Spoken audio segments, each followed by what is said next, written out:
So once again, I'd like to acknowledge Irish Aid, Mission Cara, and Edmund Rice Development, who have made possible this Zoom training, the ERI Zoom training. This is the fourth year that we are in thing, and they've been very supportive in making possible a grant. So thank you to Irish Aid, Mission Cara, and Edmund Rice Development. So today's session is on ERI's engagement with the UN human rights mechanisms and the Human Rights Council. I've already invited you to, in the chat box, tell us a little bit about yourself.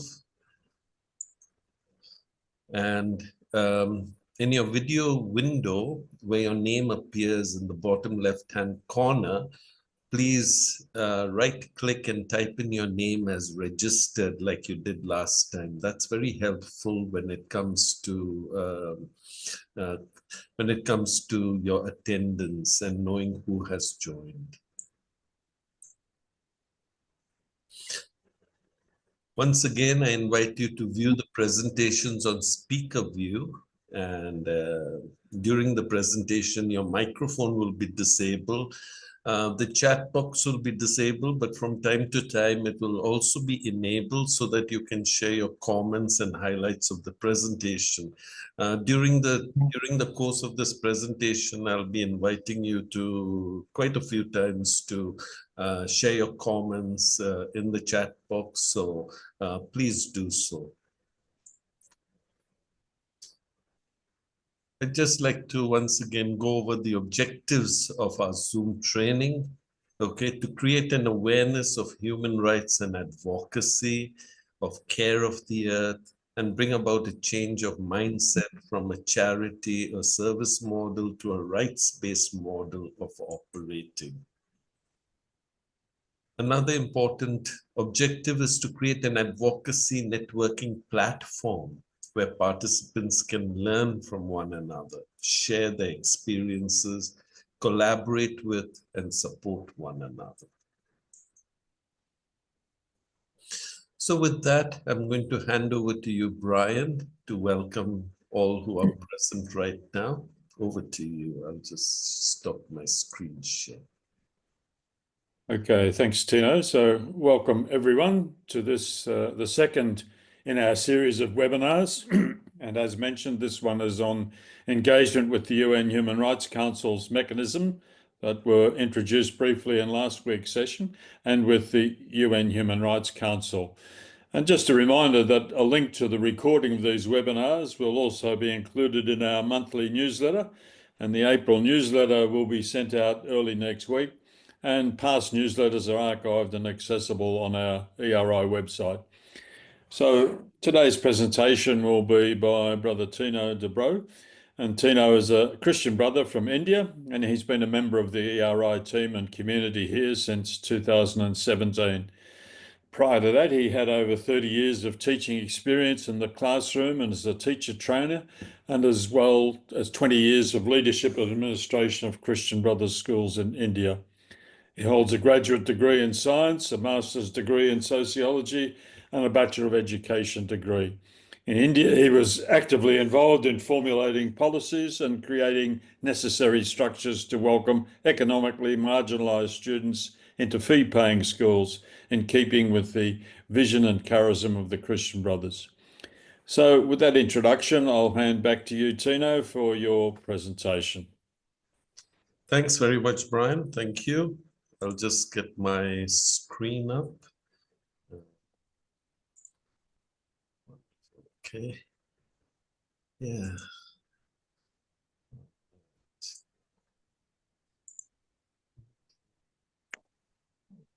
Okay.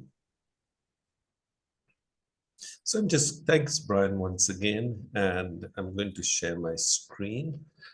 Okay, so.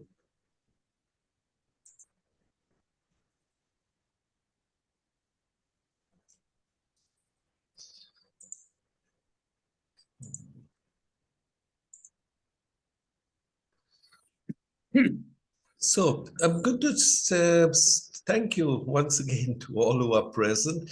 And I'm going to start with this quotation, okay, by Mary Robinson, former UN High Commissioner for Human Rights and the first woman president of Ireland.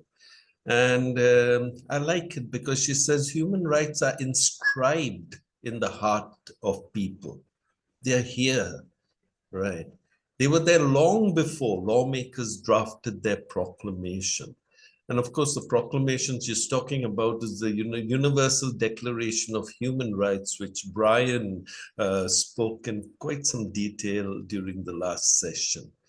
And here you see the 30 rights, an infographic of the 30 rights over there. And the ones I'd like to once again just draw your attention to, and which form the basis of the UDHR, is number one, we are all born free with equal rights. And it doesn't matter which country, which developed or undeveloped, what status, rich or poor, that doesn't matter. We are all born free with equal rights. And going along with that is number 30. No one, especially the state that we live in, no one can take away our human rights. So who is responsible then for ensuring human rights? And here, once again, the principal duty bearer is the state. They are responsible and obliged to deliver and ensure human rights. And to who? To all rights holders, all people who stay in that state, and all people around the world. Here's a definition that I like about advocacy. There are many definitions, but this is the one I like. Advocacy in all its forms seeks to ensure that people, particularly those who are most vulnerable in society, are able to, one, have their voice heard on issues that are important to them. They're able to defend and safeguard their rights. And we're talking here about the most vulnerable in society. And they are able to have their views and wishes genuinely considered when decisions are being made about their lives, especially by the state. And so advocacy works to create public policy that respects, protects, and fulfills human rights obligations in our country and around the world. And this, I think, is very important. Advocacy holds duty bearers accountable. And that's what we're going to have a look at in today's session. How can advocacy hold duty bearers accountable? So ERI, as Brian told you last time, has special consultative status as an NGO. We call it ecosystem. Because of that status, the Global Edmund Rice Network has an advocacy voice at the UN in Geneva and New York. And I know that today joining us are many ECOSOC accredited NGOs, okay? And your people, your network also has this advocacy voice. If you are only in New York and not in Geneva, you can still participate in the UN human rights mechanisms that take place over here. And we'll talk a little bit about that as we go on. And so the mission of Edmund Rice International is to bring the stories of denial and violation of earth, child, and human rights of women, of people who are disabled, and those who cry out and make claim to their rights. And where can we bring this? To the Human Rights Council of the United Nations that is here in Geneva, that has its headquarters here in Geneva. Because the Human Rights Council has the power to challenge unjust regimes and governments and prevent abuses, inequity, discrimination, and protect the most vulnerable, as well as expose perpetrators. A little bit about the Human Rights Council. The UN Human Rights Council in Geneva is composed of 47 elected United Nations member states who serve for an initial period of 3 years and cannot be elected for more than 2 consecutive terms. And this intergovernmental body meets 3 times a year here in Geneva. In February, March, they just finished the meeting of a couple of days back.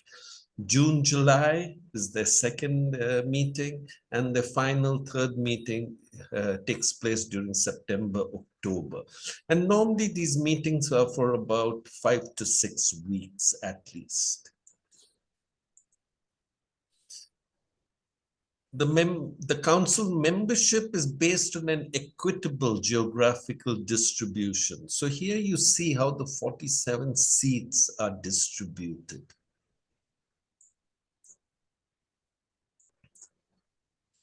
What does the council do?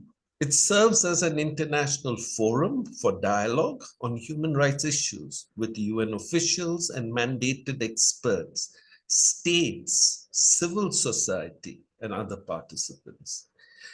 It reviews the human rights record of all UN member states. And if you remember from last time, the number of UN member states is 193 via the Universal Periodic Review. And we'll be talking in a little more detail about the Universal Periodic Review as we go along. The HRC also appoints the special procedures. These are independent human rights experts who serve as the eyes and ears of the council by monitoring situations in specific countries or by looking at specific themes. So here's your first opportunity in the chat box, okay? I'm going to invite you, if you belong to an ECOSOC accredited NGO, okay, please put the name of your NGO in the chat box and tell us if you have a presence at the UN in New York or in Geneva. So now I'm going to go into the human rights mechanisms of the UN, okay? And there are 3. The first that I'm going to talk about is the Universal Periodic Review. This is a state-driven mechanism conducted by the Human Rights Council, seeking to improve the human rights situation on the ground of each of the 193 UN member states. The second is the treaty bodies. These are committees of independent experts that monitor implementation of the 9 core UN human rights treaties. And then we have the special procedures. They're independent human rights experts tasked by the UN to investigate and report on human rights situations around the world. We'll be having a look at them in a little more detail as we go along, especially ERI's engagement with each one of them. Brian gave you quite a good overview last time about all these 3 human rights mechanisms. What I'd like to draw your attention to right now is the treaty bodies and the special procedures. The reviews carried out by the treaty bodies and the reports by the special procedures, you notice, are done by independent human rights experts.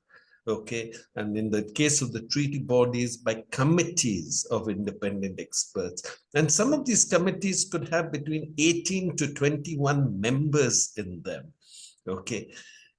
On the other hand, I'd like to draw your attention to the fact that the Universal Periodic Review is state-driven, okay? Not by independent experts, but states reviewing the human rights situation on the ground of other states, right? So just keep that in mind. You might ask, why are they called independent experts? Well, or what makes them independent experts? Okay, the independent experts are not on the payroll of the UN, right? So it's a voluntary service that they provide. And so in that way, they keep themselves independent. In the case of the Universal Periodic Review, since it is state-driven, okay, you can well imagine, okay, it is quite political. It can be quite political in nature.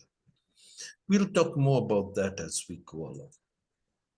So I'm going to start with the Universal Periodic Review, a unique process that reviews the human rights records of all 193 UN member states in Geneva. It gives all states an opportunity to demonstrate actions taken to improve the human rights situation in their country. It also gives the UN a chance to address human rights violations that may be taking place and to help states deal with human rights challenges. So it is meant to be a constructive dialogue. It's meant to be a constructive dialogue. Okay, and it reminds states of their responsibility to fully respect all human rights and fundamental freedoms.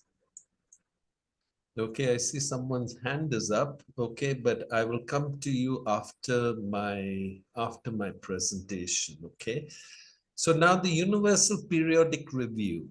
What human rights obligations are addressed?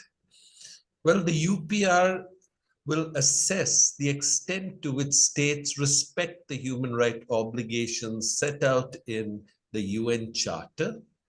Okay, and the UN Charter, I think Brian pointed out last time, is the founding document of the UN, and therefore the first legal treaty. And all 193 states have ratified that. Okay, they have to ratify that to belong to the UN. The Universal Declaration of Human Rights. We've already talked about that earlier. Applicable international humanitarian law. Okay, the human rights treaties that have been ratified by the states concerned.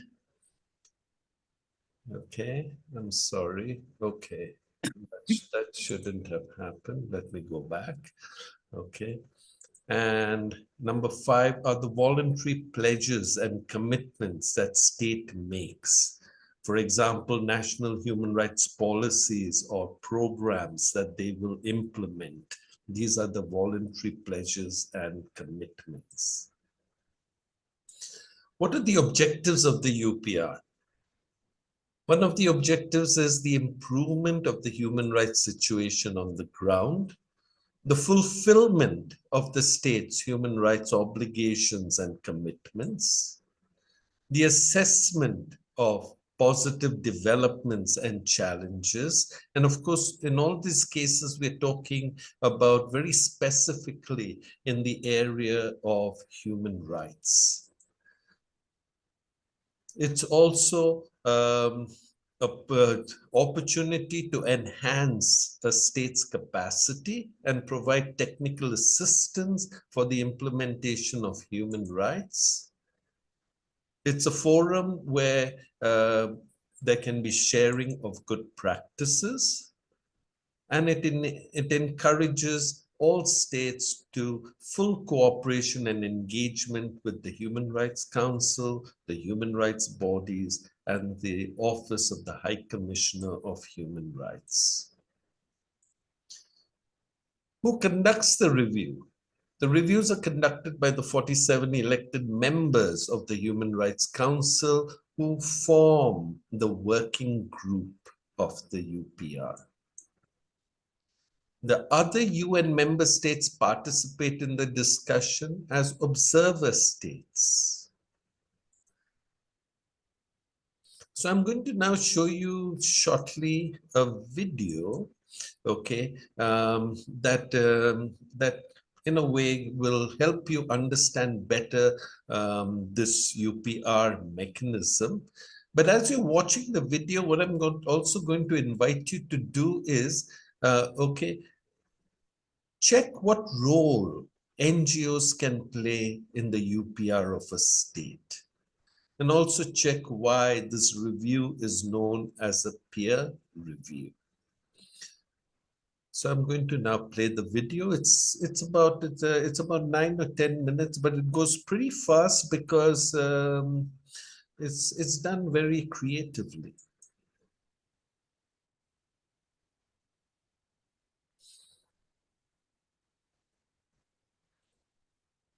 Access to Justice, the Universal Periodic Review. In this film, we're going to take a look at one way in which civil society can highlight human rights violations at the global level and work for change. The Universal Periodic Review, or UPR. The UPR takes place in the United Nations Human Rights Council. The Council has been set up by the United Nations General Assembly, which elects 47 countries to sit on the Council. The Council meets 3 times a year in Geneva, and you can watch the Council's sessions by the web on UN TV. The Human Rights Council's task is to strengthen and promote all human rights in all countries and to address human rights violations. The Universal Periodic Review is a good example of this. The UPR reviews the situation for all human rights in all of the UN's 193 member states. It's the only process in the world where the human rights records of all UN member states are examined in the same way, regardless of whether the countries are powerful or weak, rich or poor. The UPR is a system of peer review, where good practices and experiences from one country can be shared with others. But there's also an element of naming and shaming. States don't like having their human rights weaknesses pointed out publicly by other states. So many states do make efforts to improve, even if there are others that don't. So how does the UPR work in practice? 42 countries are reviewed every year, meaning that each United Nations member country is reviewed once every 4.5 years. You can find a link to the timetable for UPRs on the website of the Office of the High Commissioner for Human Rights. It's a good idea to find out when your country is going to be reviewed next. There are 4 stages to the UPR process. Firstly, 3 reports are prepared and submitted to the Human Rights Council. 1 from the government being reviewed, 1 summarising input from UN experts, and 1 summarising input from civil society and national human rights institutions. The government report is 20 pages long, so really quite short. In it, the government describes how they see the human rights situation in the country and what they've done to implement the recommendations made by the Human Rights Council when it last reviewed the country. The government is meant to consult with civil society organisations in the country when preparing the report. The report summarising input from independent UN experts is 10 pages long and is prepared by the Office of the High Commissioner for Human Rights. The UN Special Rapporteur on Freedom of Religion or Belief is one of the experts whose input is included. The Office of the High Commissioner also submits a 10-page report summarising credible information about the human rights situation in the country from national human rights institutions and civil society organisations. It should be possible for civil society organisations to feed into all 3 reports by being part of government consultations, by engaging in dialogue with the Special Rapporteur, and by feeding into reports from national human rights institutions and other NGOs, or by preparing their own reports to send to the Office of the High Commissioner. Any civil society organisation can send in reports. You don't need to be UN accredited. Of course, doing all of that is a lot of work. For most organisations, a good place to start is to send well documented information on violations to national human rights institutions, national and international NGOs, and to the Special Rapporteur, so that your concerns can be included in their reports. The 3 reports form the basis for the review and are made public shortly before it takes place. The second stage of the UPR process is a 3.5-hour review session at the Human Rights Council in Geneva. During that session, any member country of the Council can comment on the reports and make recommendations as to how the government can improve the situation. Although they can't make statements at the review session, UN-accredited civil society organisations can observe these review sessions and often organise seminars and lobby meetings in connection with them. The third stage of the process is the publication of a report, summarising the review and listing the Council's recommendations to the government. The government then makes a written response to these recommendations. Usually, governments pledge to implement some recommendations, give reasons for delaying work on others, and reject or take note of some recommendations. These written responses are discussed at a regular session of the Human Rights Council, and UN-accredited civil society organisations are allowed to make statements at that session. The final and most important stage of the process is, of course, the 4.5 years of implementation that follows the review, during which the government is supposed to live up to its pledges. Monitoring whether it does and advocating for implementation are important tasks for civil society.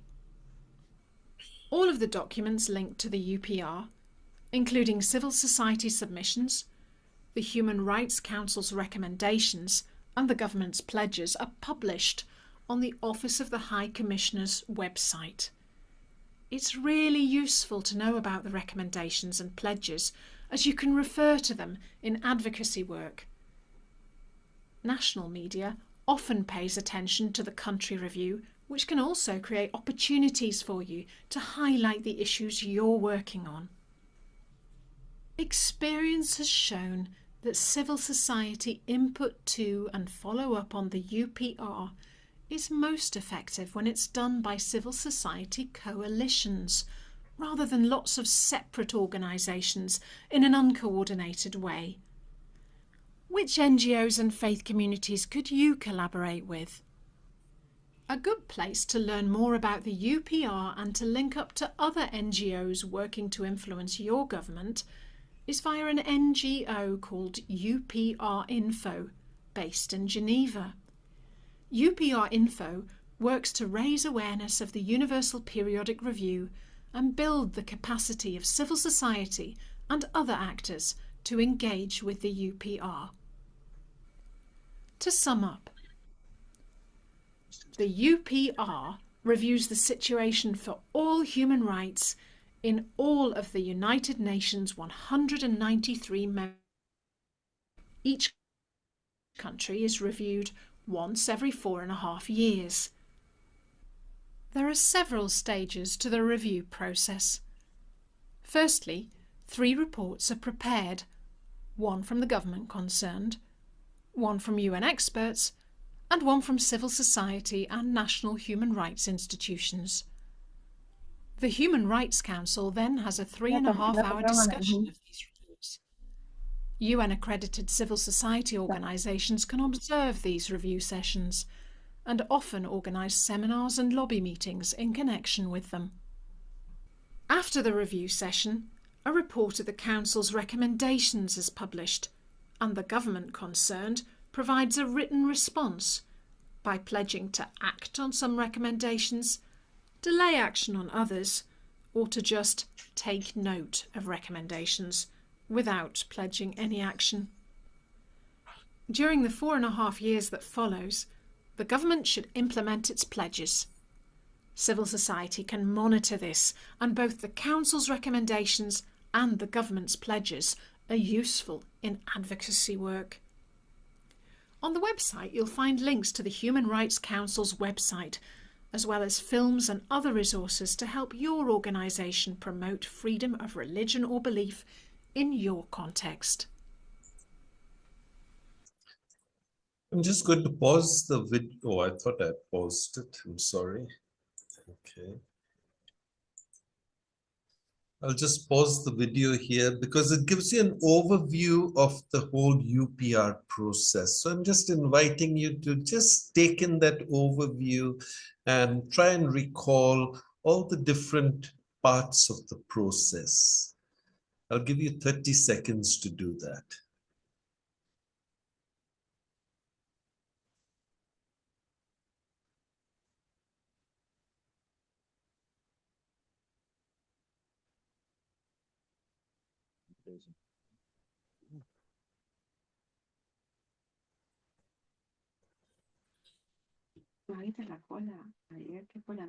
Okay, thank you.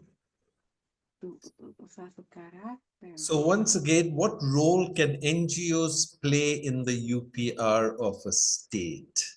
All right. And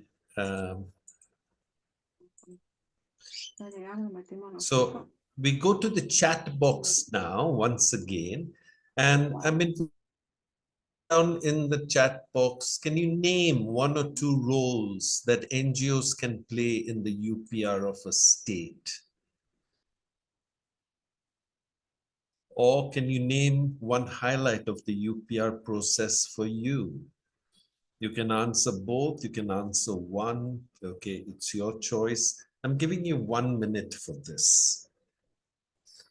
So now we're looking at how NGOs can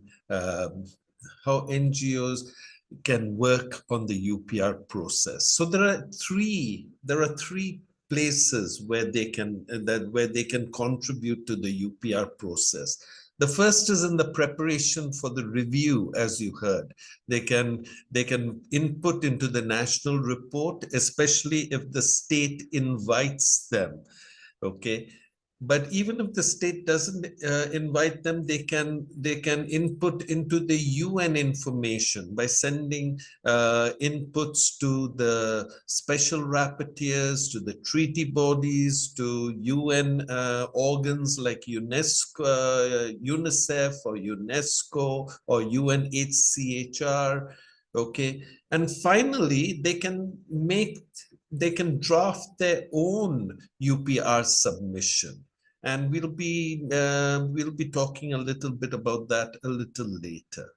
Then during the review and adoption of the report, okay, before the review, we have the pre-session advocacy. And this is a good chance, this is a good opportunity for NGOs to lobby states to take on their recommendations. Because as I said earlier, states are reviewing states. And so it's the states that make the recommendation. So we lobby the states and encourage them, okay, to take on the recommendations and the issues that we see as a priority. NGOs can also organize side events during the UPR of a state, and they can take the floor. It's the only time they can take the floor, and that is at the adoption of the UPR outcomes, okay, of a country. And then finally, after that, okay, in the next 4.5 years, a state, as you heard, is expected to implement recommendations that they have accepted. And so NGOs play a very important role here in awareness raising and advocacy among relevant stakeholders, as well as monitoring and reporting on progress. and they can submit midterm reports also, okay, on the progress that a state has made in the implementation of its recommendations. So those 4.5 years, as you heard in the video, are key, because that's when the state really works towards implementing the recommendations. At which stage is your country in this cyclic process? As of now, okay, we are in the 4th cycle of the UPR. And so 3 cycles are over, and all 193 states have been reviewed in all 3 cycles. That is quite an achievement, where states voluntarily participate in the review of the human rights situation in their country through this mechanism called the Universal Periodic Review. So if you want to find out at which stage your country is right now, you can go to a website called UPR Info. Okay, you just have to Google UPR Info. Of course, all these links I will be sharing with you in the resources that I send out later in the week. But right now, if you go to UPR Info, the one that I was interested in was Kenya. And because Kenya's next review, as you say, is in 2025, and it's actually coming up in May. And the reason I'm interested in this is because ERI submitted a stakeholders report. And as you see over here, the report deadline for the submission was the 11th of October. Right. So we are eagerly looking forward. We've been lobbying states both here in Geneva as well as in Nairobi, okay, to take on our recommendations. So it will be interesting to see how many of our recommendations actually make the flow. If you go to the UPR process here, you see country on the left-hand side. You just select your country, okay, and the timeline for your country will come up. So this is a very good website.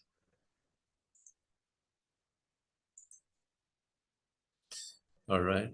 As I said, okay, NGOs can take the flow for the UPR outcomes of a country, of a state.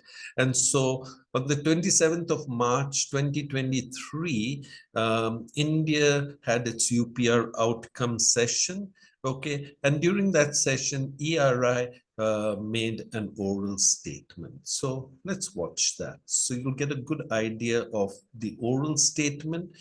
This oral statement has to be delivered in 2 minutes. So let's see how much I can pack into 2 minutes.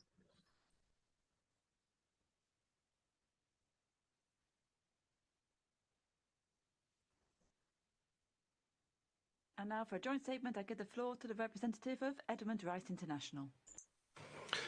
Mr. Vice President, Edmund Rice International, Vides and Pratyek commends the constructive participation of India in its 4th UPR. Concerning children at risk of separation and in need of alternative care, we welcome the acceptance of Recommendation 151.305 and highlight the importance of reintegrating children and families whenever possible. We welcome the acceptance of Recommendations 151.256, 279, I'm sorry, and the 285. volume is a bit low. However, we are concerned So about you the might have increase to of put up child more marriages volume. and teen pregnancy during the pandemic and recommend that India reconstitute village and neighborhood level child protection committees to monitor and address child labor, child marriage, child trafficking, and sexual abuse. The report of recommendation 151.203 and 204 were as the pandemic has worsened critical educational issues as shown by low enrollment, high dropout rates, and shortage of qualified teachers, especially in rural areas. We urge India to make mental health education and counselors mandatory in all schools and embed the education of the SDGs into the school curriculum. We urgently call on India to effectively implement the right to free Free and Compulsory Education Act, ensuring consistency of states' legal frameworks. We welcome the acceptance of Recommendation 151.35 and urge India to delay no further and appear for its treaty body review before the Committee on the Rights of the Child. We welcome the acceptance of Recommendations 151.37 and 38 and urge India to fix dates for the visit of the Special Rapporteur on Human Rights Obligations and the Environment. We call on the state to declare climate emergency and reverse the weakening of laws, practices, and institutions that protect the environment. Finally, we urge India to engage children in reviewing the national policy for children and include their environmental rights in the same. Thank you. Thank you.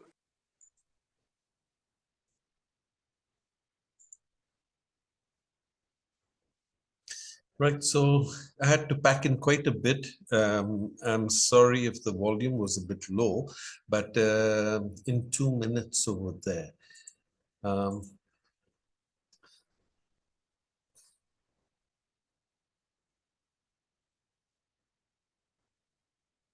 So at this stage, okay, we have been actually just a few days ago, actually just yesterday, ERI submitted the UPR reports, the shadow reports, or the parallel reports as they are also called, for the USA as well as for Liberia. So these were two reports that were submitted just yesterday.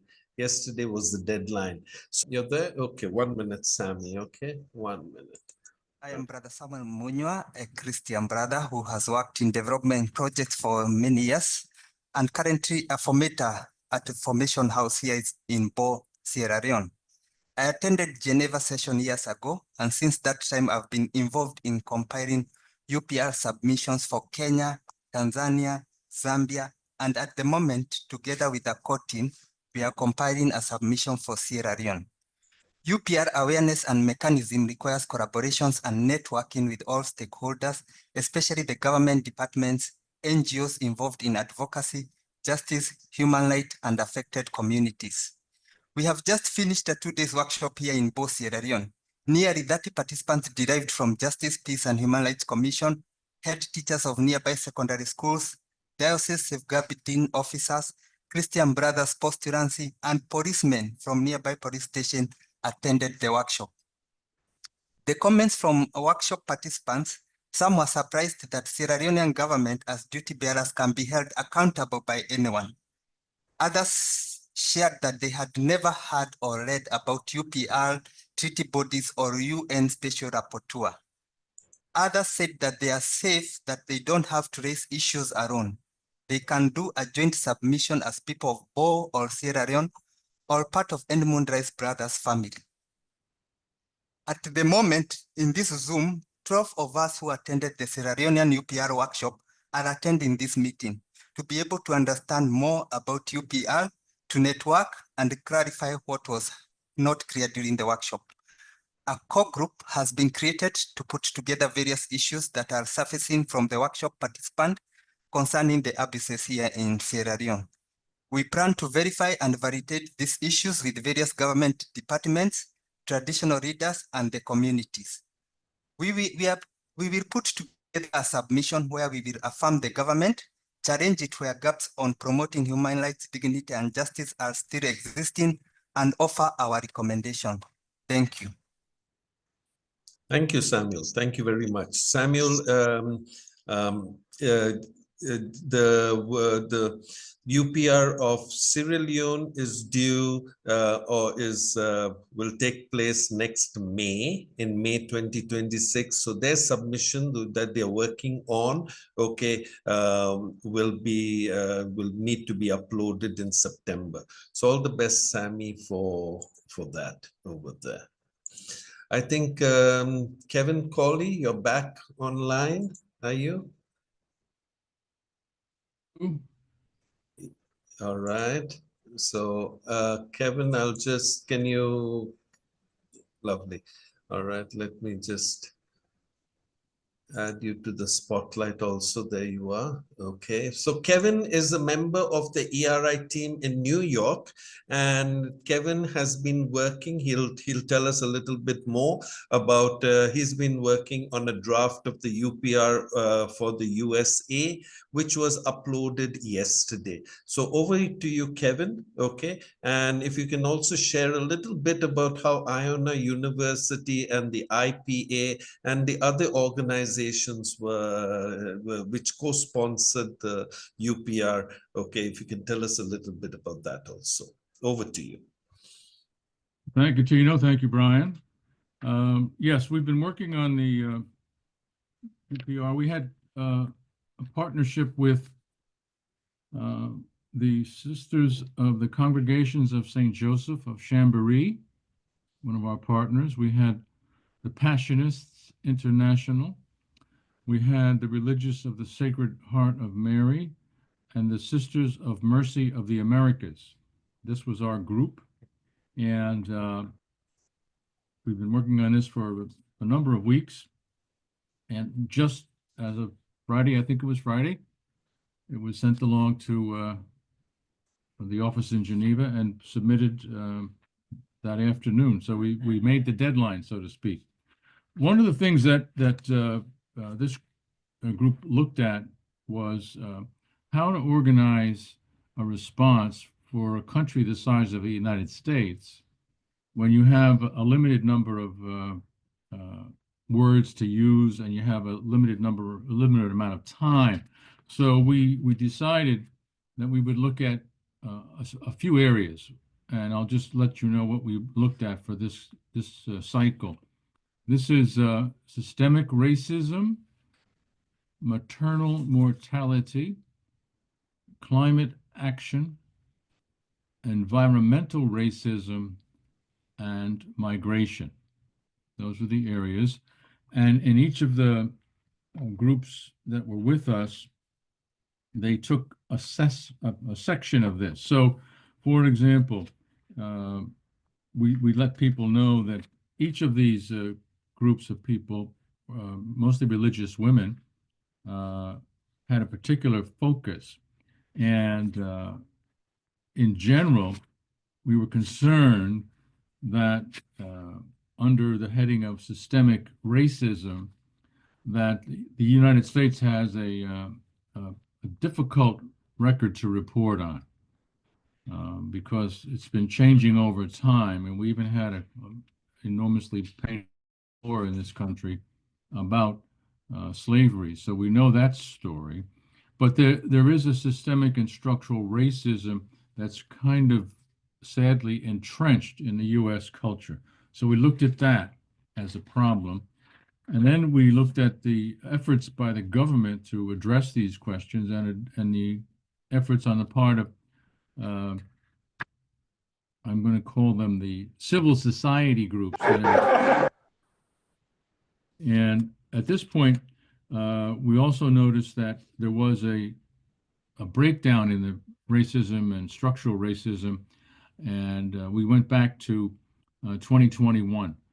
The last iteration of the UPR for the U.S. was in that era, and that was under President Biden. So we looked back in that direction, and then we also moved to the current situation because things have changed, as we know, in this country with the new administration. One of the areas we looked at was housing and some of the zoning laws that kept African Americans and other people of color from housing, adequate housing in certain areas, and also how it affects their voting rights. We also looked at a number of efforts in the certain parts of the country, southern states in particular, who had redrawn their voting districts and basically disenfranchised a large portion of the population. So recommendations, we said the U.S. should include in the K-12 educational curriculum the history of slavery and the laws and legal exclusion of the Black population from opportunities to own property or access loans and have access to other federal programs. So you can see it goes deeper than just surface. We also looked at new voting rights enforcement. We looked at affirmatively furthering fair housing rules, and we asked the government to pass legislation to assure that voting districts are fair. We looked briefly at maternal mortality because in the previous cycle, the USA had supported 7 recommendations made by NGOs in other states that specifically referenced access to health care for all women and girls. And then the Department of Health and Human Services reports that the USA mortality rate among high-income countries, despite all of our access to supposedly good health care, we still have this terrible scandal of the maternal mortality is still the highest in wealthy countries. We're missing some of those statistics recently because the current administration is now shutting down a lot of those government agencies that keep track of those things. And we also know that in July of 2022, the UN Special Rapporteur on the right to the highest standard of physical and mental health noted that racism continues to manifest itself in poor and preventable health outcomes worldwide, and it's certainly glaring disparities in the negative effects on women of African descent. So thanks very much, Kevin. Thank you, and for sharing the UPR draft that you all came up with. What I'd like to really emphasize over here is that this was a joint submission, and what's good about a joint submission is that it has more impact.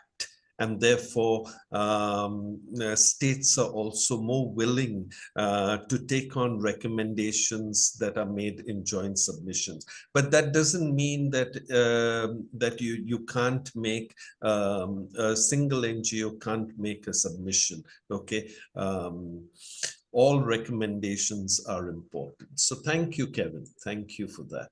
You're most welcome. Okay, now we're going to go to the second mechanism, human rights mechanism of the United Nations, which is the treaty bodies. And here the review is done by committees of independent experts that monitor implementation of the 9 core UN human rights treaties. The Universal Declaration of Human Rights, which was adopted in 1948, elaborated upon and systematized for the first time the idea of human rights derived from the UN Charter. The UDHR enumerated a variety of civil, political, economic, social, and cultural rights that were subsequently separated and incorporated into 2 binding treaties. The first, the International Covenant on Civil and Political Rights in 1966, and the second, the International Covenant on Economic, Social, and Cultural Rights in 1966 also. The UDHR and these 2 covenants together form the minimum standard of international human rights protection known as the International Bill of Rights. Today we have 9 UN treaties, and we have the same number of related treaty bodies that review a state. So I'm going to take you to I'm first going to take you to the OHCHR website.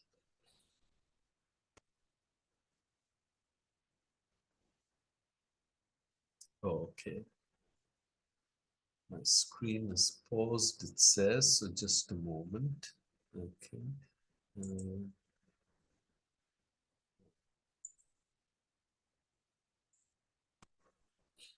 Okay, so this is the OHCHR website. Okay, and I've already shared this link with you in the resources I sent out last week, and I'll resend it this week also. This is the most important website for human rights information. And over here you see the treaty bodies. And Here are the different treaty bodies. There's a committee on the elimination of racial discrimination, on social and cultural rights, on we have the CCPR, also known as the Human Rights Committee. We have the Committee on the Elimination of Discrimination Against Women, CEDAW. We have a committee against torture. We have a committee on the rights of the child. This is the one that ERI, okay, because of its special focus on children, follows and tries to engage with as much as possible. The Committee on Migrant Workers. There's a subcommittee on prevention of torture and other cruel, inhuman, or degrading treatment or punishment. There's a committee on the rights of persons with disabilities. This is another one that ERI engages with from time to time. And the committee on enforced disappearances. And as you see over here, you just have to click on more information, okay? And it will take you to dedicated web page of that committee. In this case, the Committee on the Rights of the Child, and he'll give you a lot of more information over here. All right, so this is something I recommend that you explore, okay, at your own convenience. I'm now going to take you to a YouTube presentation made by the Office of the High Commissioner of Human Rights, okay, on the treaty bodies, and it will give you a good understanding of how the treaty bodies works.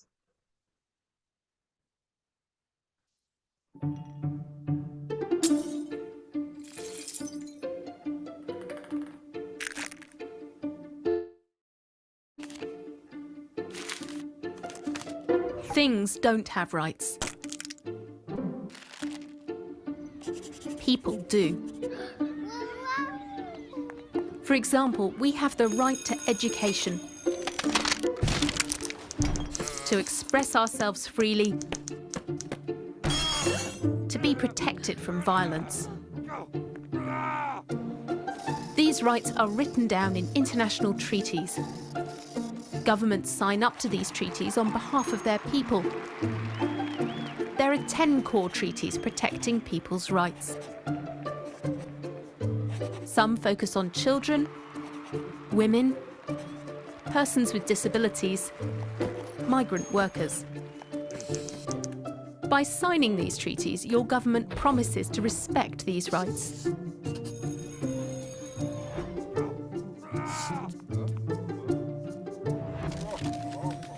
But governments don't always keep their promises. And it can be difficult for people to check up on their government. So each treaty is monitored by a group of independent experts from all over the world. These experts come together to work in committees called United Nations Human Rights Treaty Bodies.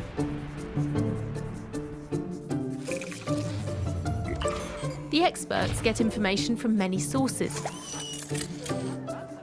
The government, of course, but also civil society organisations and individuals. The treaty bodies then question governments in detail about their human rights record. They then report their findings and make recommendations for action. These bodies also address cases where individuals have suffered a miscarriage of justice. The treaty body's recommendations are made public on the UN Human Rights Office website and social media feeds. If your country has been reviewed, you can use these recommendations to encourage the government to take action. You have the right to claim your rights. Use the treaty body's findings to help you.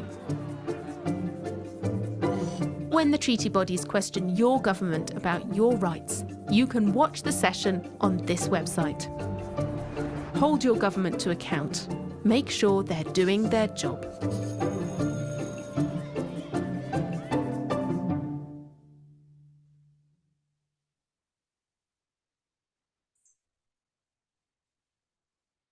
Okay, so I hope you've got a little bit of a better understanding of the treaty bodies and how they operate from that video.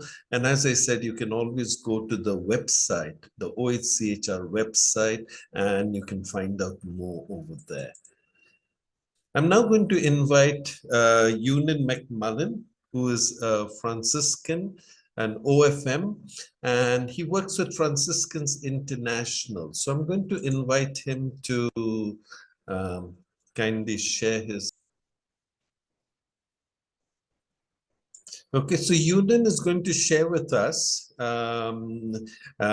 He's attended a number of treaty body sessions here in Geneva, and he has, and so he's going to share his experience and the reasons why Franciscans International engage with the treaty bodies. So over to you, Ewan. Are you able to unmute yourself? 1 minute. No? 1 minute. Okay. I didn't make you a co-host. Try now. Yeah. Okay. Thank you. Yeah. Yeah. So Tino asked me to give my experience in relation to the work of treaty bodies, which is to some extent limited, but Franciscans International do work with the treaty bodies. They've been more concerned with other areas of our expertise and regional areas, such as Asia and Africa. So the way that treaty bodies work is they actually request contributions, submissions to be made about 4 weeks before the committee of experts hold their hearing. And that's quite a tight deadline. You can't really extend that. They won't refuse a submission that arrives late, but say it's not guaranteed that you will be heard. And in the circumstances where submissions have been made by Franciscans International, online meetings, for example, have been set up with the Secretariat, with the Committee of Experts. And this has helped to inform the experts and to direct their questions towards the government under review. My own personal experience is really complementary to work that we were doing with the UK. So both under the ICCPR and where the UK were having their 8th periodic review, and similarly with the ICESCR, the Committee on Economic, Social and Cultural Rights. They were UK reviewed there as well.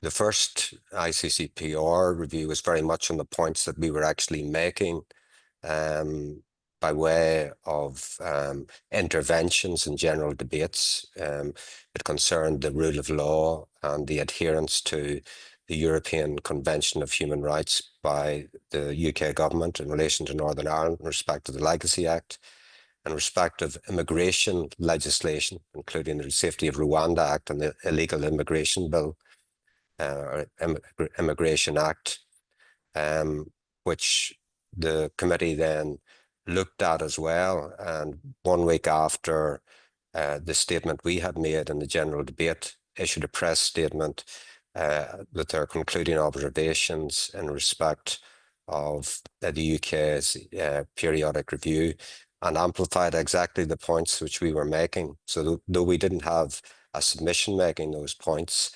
it was still very informative to attend the treaty bodies, to see the attitude of the government, and to see where they were placed in regard to changing or accepting the recommendations that were made by the experts and also by civil society.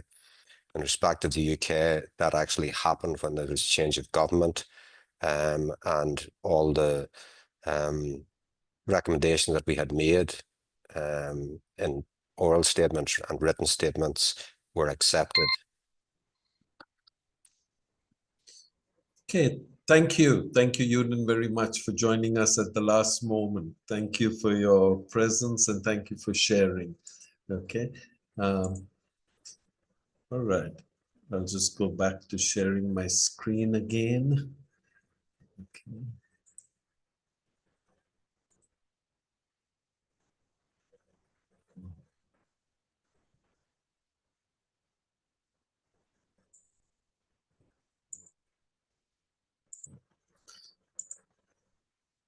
So in the chat box now, which is still open, I'm going to invite you. Here's a list of all the treaty bodies. Is there any particular treaty body over there that you find most relevant involvement in advocacy and human rights? Or is there one that you would like to follow? So maybe you could just name that treaty body by putting down its initials over there. Or you could even talk about one takeaway that you've had from this treaty body session, or any clarification or question you have. So I'm giving you 2 minutes for that. Now I'm going to move on to the third human rights mechanism of the UN, which is the special procedures. These are independent human rights experts tasked by the UN to investigate and report on human rights situations around the world. These might be independent experts, working groups, or special rapporteurs. We're going to have a look at some of these over here now. Okay.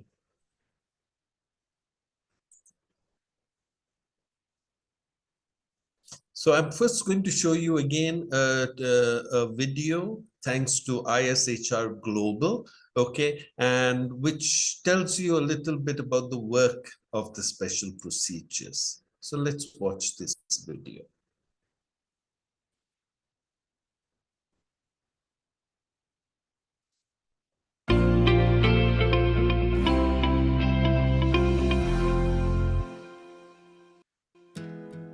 When the Human Rights Council decides a rights issue is so important that it needs a specialist investigation, it creates a special procedure. Through special procedures, human rights defenders can draw attention to rights abuses and prompt an expert-led response. Special procedures come in different shapes and sizes. They can be an individual, known as a special rapporteur or independent expert, or a team of experts called working groups. In all cases, these experts are entirely independent. Not controlled by politics, they remain impartial and unbiased. This neutrality allows them to cover issues that might otherwise be deemed too politically sensitive for discussion at the international level. Special procedures can have a thematic scope. For example, the Working Group on Enforced Disappearances was created as a reaction to that particular human rights violation and examines the issue in every country around the world. Other special procedures focus on a single country, such as the Special Rapporteur on the situation of human rights in Cambodia. They embark on country visits, prepare reports, and raise concerns about individual cases or laws. Every year, the experts present their reports to the Human Rights Council. The reports include recommendations to the Council, to individual governments, and to other actors, like businesses or NGOs. Special procedures can also issue statements and press releases, thereby increasing scrutiny or awareness of a problem. Special procedures are one of the most powerful international instruments for confronting violations of the rights of individuals and particular groups. In the past, they have taken action against the killing of environmentalists, raised awareness of the challenges facing women human rights defenders, shone a light on abuses against LGBTI people, and helped to expose the risks faced by civil society in highly restrictive environments. So as a mechanism, special procedures are invaluable to human rights defenders. Their defined scope allows a precise focus on the issue. They are fast, flexible, and public. They can mobilize quickly as situations arise and react as they develop. Finally, they are open and accessible. The cases they raise, the countries they visit, and even the content of their reports are all strongly influenced by information they receive from civil society. As a result, special procedures are one of the most effective tools available to human rights defenders.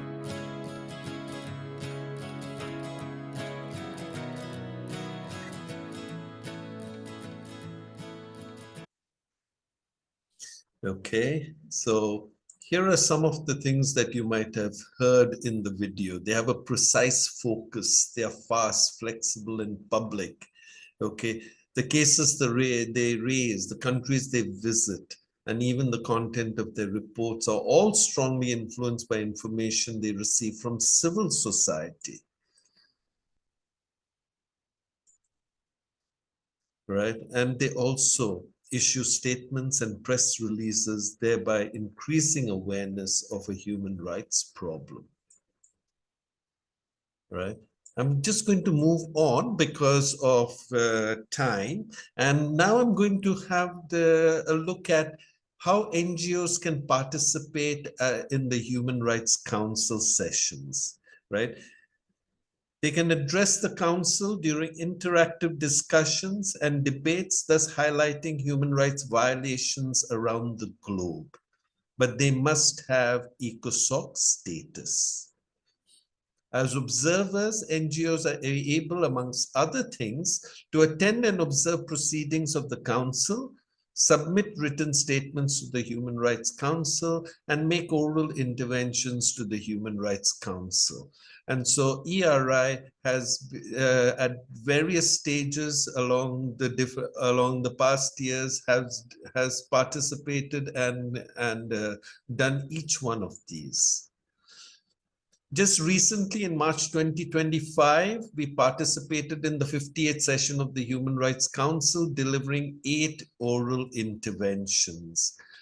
The interventions at the HRC are opportunities to highlight and bring to the attention of the Human Rights Council, as well as your state, one or more of the following: UPR recommendations that your state has approved, treaty body and special procedure recommendations made to your state, a human rights issue that you or your NGO are actively engaged with, or a human rights violation that you are addressing or are concerned about. And so during this 58th session, okay, there was also an annual full-day discussion on the rights of the child on the 13th of March. And our team member, Sister Sue Cochrane, who is an Ursuline sister from Australia, she's the one who delivered the statement. So let us listen to her as she delivers it. And I give the floor to Edmund Rice International Limited. Thank you, Madam Vice President. The inherent rights of all children are articulated in the Convention of the Rights of the Child. This includes the right of every child to a standard of living adequate for the child's physical, mental, spiritual, moral and social development. States parties are expected to provide material assistance and support to achieve this when needed, including with regard to housing. Every child has equal right to access the resources and opportunities they need. Tens of millions of children worldwide live on the streets or homeless with their families and endure severe vulnerability and deprivation during their critical early years. Progress on the SDG goal on housing and basic services has stagnated. Homelessness, with the instability and uncertainty it brings, has profound effects on all aspects of a child's early life, physically, emotionally and socially. Early learning and academic development are disrupted by frequent relocations and a lack of access to learning resources. Socially, children may struggle with forming friendships due to stigma and isolation. Sleep deprivation, common among homeless families, can also hinder cognitive functions. Childhood homelessness creates long-term challenges and impedes developmental outcomes, making early intervention critical. The right to family life and an adequate standard of living, including adequate housing, is a basic minimum a child should expect from the state. I thank you. Muchas gracias. Thank you.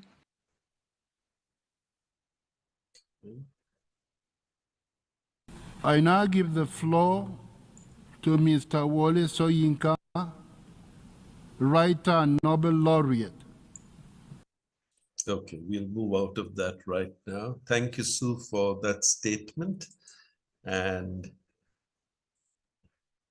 during a Human Rights Council session, ERI has opportunities to participate in interactive dialogues, debates, panel discussions, and informal meetings, right? During this particular Human Rights Council, which finished just a couple of days ago, we were able to deliver statements on human rights and the environment and on Myanmar. And Sue also delivered a statement for the UPR outcomes of Dominica. I'm going to show you one last video over here, a last oral video statement which was delivered. This was delivered actually in March 2023, and it was for the Special Rapporteur on Housing.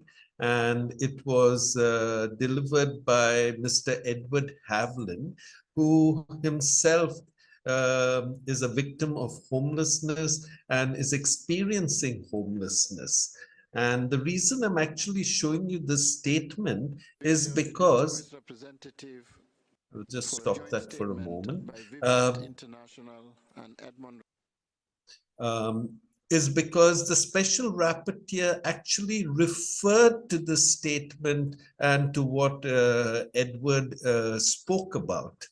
And it also shows the impact when a person who is experiencing that particular violation of a right, when that person speaks, okay, it has a greater impact. So here, let's listen to this statement now. Rice International Limited. Mr. President, the UK Government is failing to effectively address the needs of people experiencing homelessness in Northern Ireland and their right to adequate housing. Housing is a basic human right, but Northern Ireland is in the midst of a housing and homelessness crisis. On the 31st of December 2022, there were over 44,500 applicants on the social housing waiting list. Almost 24,500 households on the social housing waiting list have homelessness status. That's more than 3% of all households living in Northern Ireland today. On May the 1st, 2022, 8,500 people were living in temporary accommodation. In some cases, people are waiting for more than 5 years to get a permanent home. Families were the highest category of homelessness acceptances in 2021-22. Almost 3,500 families were accepted as homeless. Between July 2021 and June 2022, nearly 6,700 children were accepted as homeless. As someone with lived experience of rough sleeping and the traumatic impact of homelessness to my personal well-being, I believe that everyone needs and deserves a permanent home. Vivat International and Edmund Rice International recommends that the government significantly increases the supply of safe, secure and affordable housing for all in Northern Ireland, including the private rental sector, and work across government departments to focus on homelessness prevention rather than homelessness management. Thank you. Thank you. Thanking again all of you for your very sincere and constructive engagement. And let me also briefly point out that my next report to the General Assembly is actually going to be on the topic of affordability, a topic of great interest for not just emerging economies and poor countries, for example, countries that have a large number of informal settlements, but also rich countries, as we heard from the submission of Vivat International and such other NGOs. A very large number of people remain unhoused and suffer from lack of adequate housing in rich countries. And the current ongoing multiple intersecting crises, which are, the climate crisis along with security and other crises, have actually made it extremely challenging for countries to address the question of affordability, and I hope and expect that there will be more constructive engagement on this issue. We have issued a call last week, and I sincerely thank you for considering the responses to the call. Thank you so much.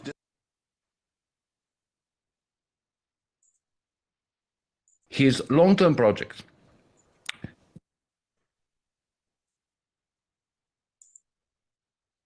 Okay, now I'm going to invite Cormac McCart, who's the director of West Coast Centre Belfast. He's also a director, he's also on the board of Edmund Rice International, and he works very closely with us. And it's through him that Edward Haviland actually delivered this statement. So I'm going to invite you, Cormac, now, okay, to please, let me see if I can see you. There you are, lovely, okay. I'm just going to make you co-host so that you can unmute yourself, and I'm also going to add the spotlight. Okay, so Cormac, if you can share with us, okay, you've made a number of statements. You're very regular through ERI making statements at the Human Rights Council. How has this impacted your advocacy work in Northern Ireland? And how has it affected people like Edward Haviland? Over to you, Cormac. Thank you very much, Tino. I hope everyone can understand me and you don't require subtitles when I'm speaking. But thanks, Tino. Yes, I was privileged to do the ERI training way back in May 2016. And since then, we've been regularly submitting statements via ERI at UN level, including to the UK UPR process and also statements to the Human Rights Council. And I think to date, I have them in front of me here. I think we've submitted around 14 or 15 statements at this level to the various mechanisms. So just very briefly, how it has impacted us as an organization. So I'm the director of a Edmund Rice ministry based in Belfast, but I'm also the regional advocacy coordinator with ERI for the North of Ireland. And I think a lot of our work is specifically on the issue of homelessness. And I think by having the opportunity to present at UN level, it has really enabled us to increase our understanding of the issue. It has given us knowledge of where we can obtain authentic information, because if we're submitting it at that level, it has to be correct, it has to be right on the money. And in doing so, we've kind of developed our research and reporting skills. It has also allowed us greater awareness of the relevant UN legislation and mechanisms.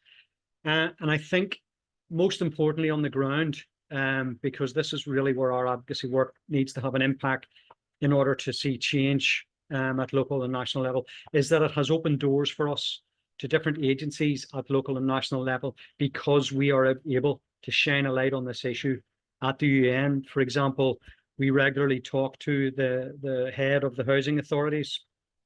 We were invited onto the board of an organization called Homeless Connect, which is the sectoral body for all of every organization working within homelessness here in the north of Ireland.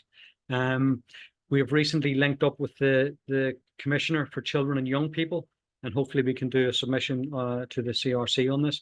But all of that has happened, I feel personally, as a result of our ability to submit statements on the issue of homelessness at UN level through ERI. But as you saw the statement from Edward there, Edward is a man we've been working with for a number of years now. Back a couple of years ago, he was living in temporary accommodation in a hostel, a recovery hostel for men recovering largely from alcohol dependency, but he also suffers significantly with his mental health. So we started to work with Edward in January of that year. We did a photographic exhibition, which was an advocacy initiative, and we launched it in a public gallery space. We got a lot of media attention, but at the very beginning, Edward wouldn't engage at all. He took some of the photographs and he attended everything, but he didn't have the self-confidence really to talk to the press or even to share his journey. That all changed after the statement. You know, it was a very uplifting experience. He shared a hostel with 20 other men, So not only did it empower him, but there's a really strong sense of brotherhood and solidarity in the hostel.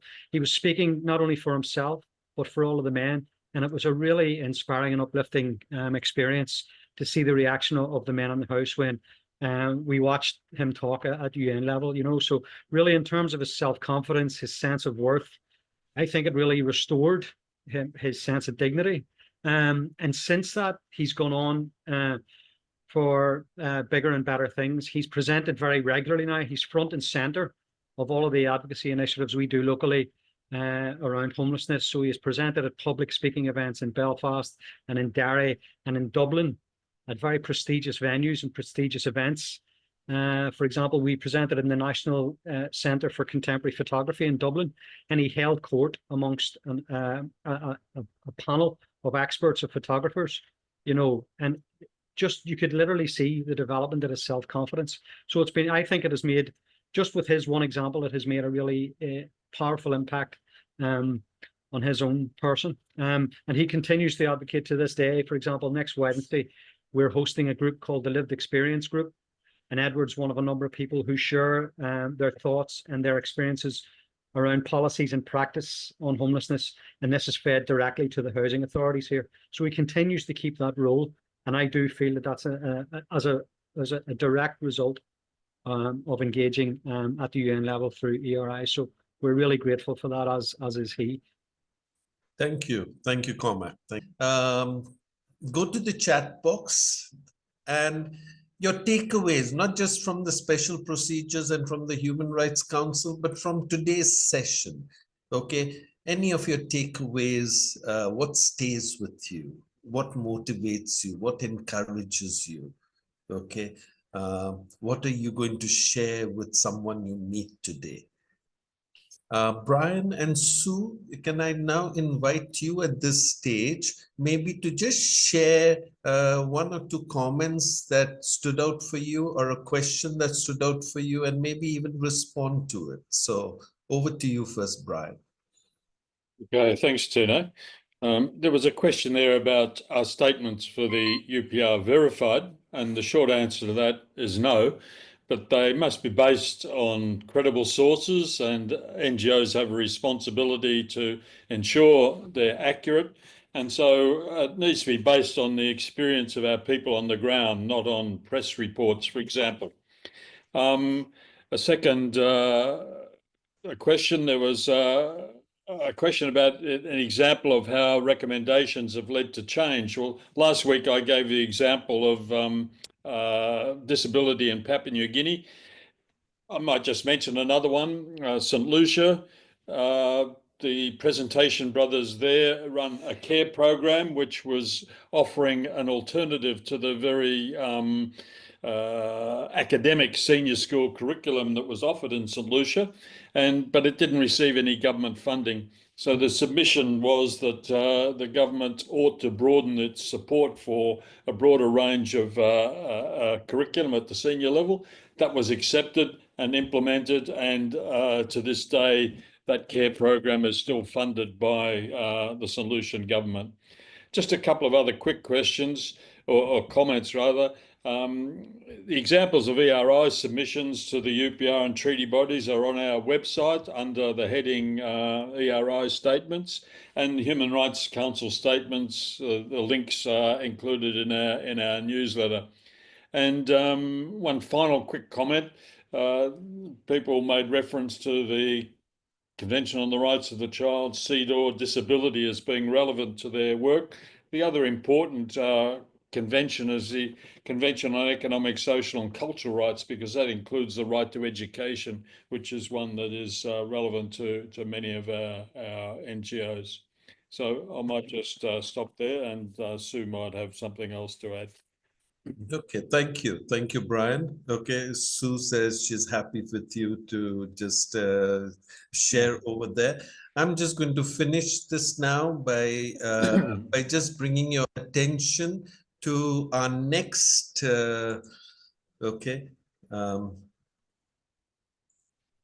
our next session, which will take place on the 15th of April, where we'll be looking at how we can use the SDGs for human rights and advocacy. And presenting that will be Sue Cochrane. And we look forward to all of you joining us for that session.